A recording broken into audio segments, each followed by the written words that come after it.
शेतकरी व सामान्य लोकांची होणारी पिळवणूक थांबवावी, अन्यथा बेमुदत धरणे आंदोलन करण्याचा इशारा मंगळवेढा प्रहार संघटनेने दिला आहे. पीएम किसान योजनेचा लाभ घेण्यासाठी शेतकरी वारंवार हेलपाटे मारत आहेत. शासनाने 13वा हप्ता जरी दिला असला तरी मात्र शेतकऱ्याच्या खात्यावरती हा हप्ता जमा झाला नाही. नवीन फॉर्म भरल्यानंतर सर्कल चौकशीची आट घालण्यात आली आहे.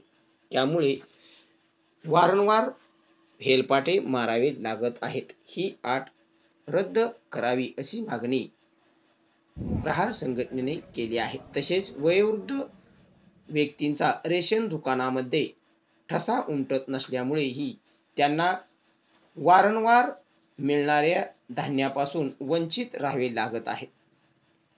तरी याचाही शासनाने विचार करावा अशी मागणी करण्यात येत आहे.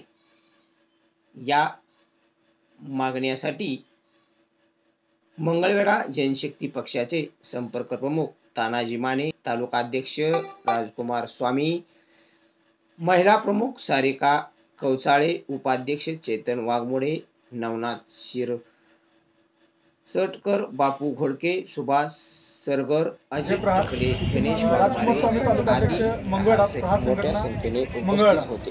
या ठिकाणी प्रहारचे सर्व कार्यकर्ते म्हणून या ठिकाणी तहसीलदारांची भेट घेतली आणि आमच्या सहकार्याने सांगितल्याप्रमाणे पीएम किसान सन्मान निधी असेल, सध्याच्या पावसामुळे जे शेतकऱ्यांचं नुकसान झालेलं असेल, त्याचबरोबर आरशी नंबर मुळे जो शेतकऱ्यांना किंवा सर्वसामान्य लोकांचा त्रास होतोय तो त्रास लवकरात लवकर कमी व्हावा यासाठी तहसीलदार साहेबांनी प्रयत्न करावेत.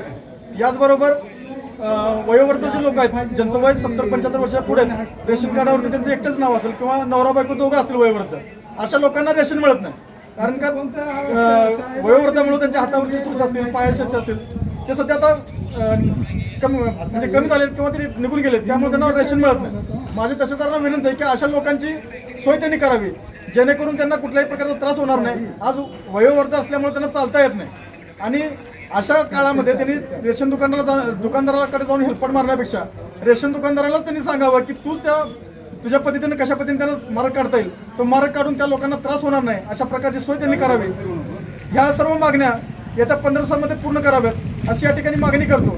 जर येत्या 15 दिवसांमध्ये अशा लोकांचे सर्व प्रश्न जर नाही सुटले तर प्रहार संघटनेच्या वतीने या ठिकाणी बेमुदत धरणे आंदोलन करणार असा या ठिकाणी इशारा देतो.